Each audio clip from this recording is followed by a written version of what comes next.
Pawan Kalyan craze మహారాష్ట్రలోనే all over India అన్న ఏం తప్పు లేదు. పవన్ కళ్యాణ్ అంటే నమ్మకం నాకు, అదే వేరేగా కాదు, ఆయన అంటే చేస్తారని నమ్మకం. సీఎం గారు అప్పటి సీఎం గారు వైఎస్ జగన్ ఉన్న నియోజకవర్గంలోనే రోడ్లు లేవు. అట్లాంటి దాంట్లో ఇప్పుడు పవన్ కళ్యాణ్ గారు రోడ్లు కూడా శాంక్షన్ చేసిర్రు, అక్కడ రోడ్లు కూడా పడినాయి.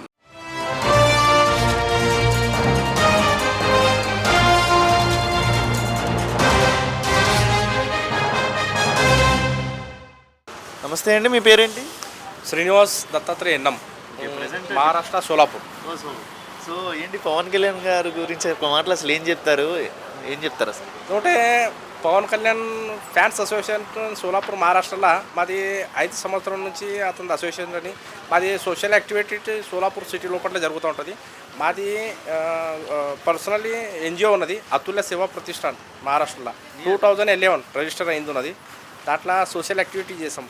పవన్ కళ్యాణ్ గారు ఏమాత్రం సంఘర్షం అంటే పని చేసింది మచ్చిలే ఎప్రెషన్ పూర్ణ ఎనర్జీ ఇంత పవర్ దొరికిందికి అతనిలాగా మనం దేశం కోసం ఈ భూమి కోసం ఏమైనా చేయాలని అతనికి కలవన్ కోసం మేము 2 దినాలు ఇక్కడ వచ్చినాం.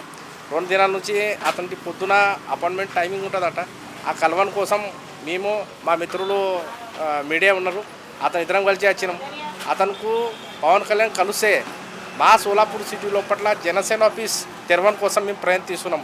దానికోసం అతని అనుమతి కోసం మేము మహారాష్ట్ర నుంచి 2 దినాలు ఇక్కడ వచ్చినాం. ఓన్లీ ఏపీలోనే కాదు, మహారాష్ట్ర దాకా ఉందా పవన్ కళ్యాణ్కి అభిమానం? పవన్ కళ్యాణ్ క్రేజ్ మహారాష్ట్రలోనే ఆల్ ఓవర్ ఇండియా అన్న ఏం తప్పు లేదు. ఎందుకంటే అతని ఫ్యాన్స్లు అన్ని సమాజంలో అన్ని మతాల మందిలో అతని ఫ్యాన్స్ ఉన్నారు. అతను చేసే పని, అతను చేసే ఊరికే ఎక్స్ప్రెషన్ ఇంత భయానకున్నది, యువకుల లోపల తాకత్ వచ్చింది అని అతను మహారాష్ట్రలో లాస్ట్ టైం ఎమ్మెల్యే ఎన్నికల్లో వచ్చిన అతను 12 జాగాల ఏడ ప్రచారం సభ చేసిండు. ఆ అన్ని ఎమ్మెల్యేలు ఘన విజయం సాధించిన ఉన్నారు. మా సోలాపురం లోపట్లనే మా అల్లుడని దేవేంద్ర కోటే ఆడ మన సోలాపురం లోపల 5 లక్షల జనం వచ్చిండ్రు. ఆడ రోడ్ షో చేసిండు పవన్ కళ్యాణ్ సార్. ఆడ 3 సీట్లు పవన్ కళ్యాణ్ అన్న చిందికేని గెలుపు సాధించింది. పవన్ కళ్యాణ్ గారు ప్రజెంట్ ఇప్పుడు రూలింగ్ ఎలా అనిపిస్తుంది? మీకు అప్డేట్ వస్తూ ఉండేది కదా, ఆయన మాట తీరు ఎలా అనిపిస్తుంది? ఏం చెప్తారు అబౌట్ డిప్యూటీ సీఎం?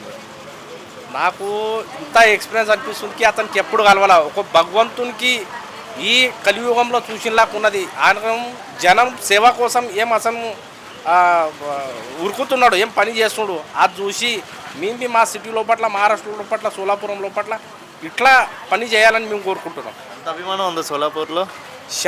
ఇంత అభిమానం 5 లక్షల మంది అతను రోడ్ షో కమ్సే కమ్ 10 కిలోమీటర్ దగ్గర అతనిది ఫుల్ రస్ ఉండే. ఆ రస్సు జరపడానికి కోసము ఎస్ఆర్పి క్యాంప్ 100 మందిల పోలీస్ స్టాఫ్ పిలవాలబడ్డది. అంత ఫ్యాన్స్ సోలాపూర్ లోపల ఉన్నారు. ఏదైనా సరే ఇంకా రాబోయే రోజుల్లో చూడాలంటారు, ఎలా ఉంటుంది? ఇంత భయానక ఇప్పుడు ముంగట సోలాపురం లోపల కార్పొరేటర్ ఎలక్షన్ అది, ఆ పీరియడ్లో అతనికి పిలుస్తారని ఆకాంక్ష ఉన్నది. అప్పుడన్నా మినిమం మా సోలాపూర్ జనంకు అతనికి మళ్ళీ ఒక కొత్త వెలుగుతోని చూడాలని ఎదురు చూస్తున్నారు జనం. Thank you. నా పేరు ఎం విజయలక్ష్మి అండి. ప్రజెంట్ ముందుగా ఇప్పుడు ఈ ప్రభుత్వం వచ్చిన తర్వాత చంద్రబాబు నాయుడు గారు పవన్ కళ్యాణ్ గారు పనితీరు ఎలా ఉందమ్మా? పవన్ కళ్యాణ్ గారి పనితీరు అంతా బాగుందండి, కానీ బయట ఉన్న ప్రజల నుంచి మాకు చాలా ఒత్తిడి ఎక్కువైపోతుంది. ఎక్కడి నుంచి వచ్చారు మీరు? మేము బీసెన్ రోడ్డు నుంచి వచ్చాను అన్న. బీసెన్ రోడ్లో గత 40 సంవత్సరాల నుంచి మేము వ్యాపారాలు చేసుకుంటున్నాం. ఆ వ్యాపారం నిమిత్తం ఒక 20 బళ్ళు అదనంగా తెచ్చేసి పెట్టేసి మా మీద రౌడీజం చేస్తున్నారు. దాని సీఏ గారు అందరూ ఇంకా చెప్పకూడదు, పెద్ద వాళ్ళు అయ్యి వాళ్ళు మా వెనకాలని మమ్మల్ని కొట్టించి మమ్మల్ని చీరలు చింపేసేసి నానా బేపచ్చం చేసి పెద్దోళ్ళని కూడా లేకుండా, వయసులో పెద్దోళ్ళని కూడా లేకుండా మగవాళ్ళు ఎక్కడ పడితే అక్కడ చేతులు వేసేసి అలా చేస్తే మేమేం మాట్లాడుతున్నాను? బీసెన్ రోడ్ నాన్న. ఏం వ్యాపారం చేసేవాళ్ళు? మేము బట్టల వ్యాపారం, ఫ్యాన్సీ అన్నీ ఉంటాయి నాన్న. ఒకటే కాదు, షాప్ బళ్ళు అమ్మ, తోపుడు బళ్ళు ఉంటాయి మధ్యలో బళ్ళు. దాని మీద మాకు దౌర్జన్యం చేస్తే మేము బతికినంత కాలం 40 సంవత్సరాలు చేస్తున్నాం. ఇప్పుడే కాదు అప్పుడు కాదు. ఇప్పుడు వచ్చేసి మా మీద రూబాబు చేసి మా చీరలు చింపేసి ఆడవాళ్ళని ఎక్కడ పడితే అక్కడ పట్టేసుకొని ఏం చెప్పుకుంటాం మేము? ఆడవాళ్ళం చెప్పే విషయాలు కావు కదా, ఇది చూసుకోవాలి జనాలు. ప్రభుత్వం బాగానే ఉంది కానీ చెప్పేవాళ్ళు ఎవరు?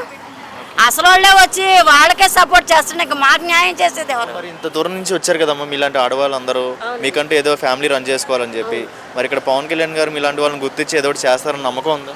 గ్యారంటీ, అందులో డోకా లేదు. మీకు ఎవరు చెప్పారు ఇక్కడికి వెళ్తే ఏదో ఒకటి న్యాయం జరిగిద్దని చెప్పి? న్యాయం అని ఎప్పుడు తెలుసు మాకు, మామూలు అప్పుడే మాకు తెలుసు అండి. ఎందుకంత నమ్మకం అండి పవన్ నాకు కళ్యాణ్? పవన్ కళ్యాణ్ అంటే నమ్మకం, నాకు అదే, వేరేగా కాదు, ఆయన అంటే చేస్తారని నమ్మకం. మీలాంటి వాళ్ళు కుటుంబం రన్ అవ్వడానికి ఇలా వ్యాపారం చేసుకుంటారు కదా, ఎన్ని సంవత్సరాలు చేసుకుంటున్నారు అక్కడ మీరు? 40 సంవత్సరాలు చేసుకున్నాం స్వామి. ఆ, మరి అంటే సడన్ గా మధ్యలో వచ్చి తీసేయడం వల్ల చాలా అంటే చాలా ఇబ్బంది అవుతుంది కదా. చాలా అసలు పూట కూడా తినేవాళ్ళు, అప్పులు చేసుకొని తెచ్చుకొని వడ్డీలు పెట్టుకునే వాళ్ళు, మా పరిస్థితి ఏంటి? ఇలాంటి వాళ్ళు ఎంతమంది ఉన్నారమ్మా ఆ లైన్లో? దగ్గర ఒక 500 మంది ఉంటాం. 500 మందిని తీసేసి వేరే ప్లాట్ఫామ్ వచ్చేసింది ఇక్కడికి. తీసేయటం కాదు, వేరే అదనంగా 11 బళ్ళు 12 ఎన్ని నాని 24గా 20 బళ్ళు పెట్టేసేసి గ్యామ్లింగ్ చేసేసి జనాలు కొట్టించేసి ఆడవాళ్ళని కూడా చూడుకోకుండా నానా బేపచ్చం చేశారు. అది చెప్పుకోవడానికి లేదు, ఆడవాళ్ళు ఏం చెప్పుకుంటామా ఉన్నారు మీరు. ఇప్పుడు సడన్ గా కొత్త వాళ్ళు వస్తే దయచేసి ఆ కొట్లు తొలగించాలని మా ప్రార్థన. మిగతా వాళ్ళకి ఇబ్బందిగా ఉండిద్ది, చుట్టుపక్కల ప్రాంతాల్లో మీకంటే పని చేసుకోవడానికి ఇబ్బంది. చాలా చాలా చాలా ఇబ్బంది పడుతున్నాం మేము. అంత జరిగి ఇది జరిగి 15 రోజులు అవుతుంది. న్యాయం కోసం ఇక్కడికి వచ్చిన న్యాయం కోసం మాకు పవన్ కళ్యాణ్ గారు దయించి మా అందరం దయించి న్యాయం చేయాలని కోరుకుంటున్నాం. అదేవిధంగా రాష్ట్రంలో జరిగే మెయిన్ థింగ్ ఏంటంటే ఐటీ మినిస్టర్ లోకేష్ గారి పనితీరు ఎలా అనిపిస్తుంది? నారా లోకేష్ గారి పనితీరు అంటే గతంలో చూశారు కదా, గత ఐటీ మినిస్టర్కి ఇప్పుడు ఉన్న ఐటీ మినిస్టర్కి ఎలా అనిపిస్తుంది? అభివృద్ధి పరంగా పిల్లలకు ఉద్యోగాల పరంగా ఇన్వెస్ట్మెంట్లు వస్తాయంటారు ఇక్కడికి?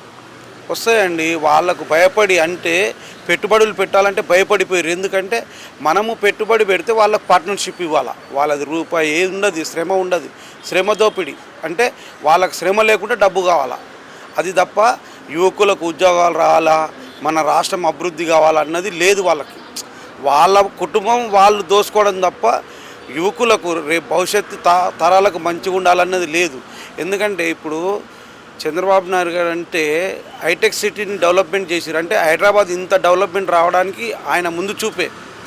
ఇప్పుడు కూడా ముందు చూపుతో లోకేష్ బాబు గారు ఏంది, పవన్ కళ్యాణ్ గారు ఏంది, చంద్రబాబు గారు యువకులకు అంటే రాబోయే తరానికి. ఇప్పుడు మాదంటే అయిపోయిందండి, మాది వదిలేండు, అంటే మా పిల్లలకన్నా ఏదైనా జరగాలనే ఆస్తూ వచ్చినాం. అంటే ఇటుపక్క చూస్తున్నట్లయితే డిప్యూటీ సీఎం పవన్ కళ్యాణ్ గారు పనితీరు ఎలా అనిపిస్తుంది?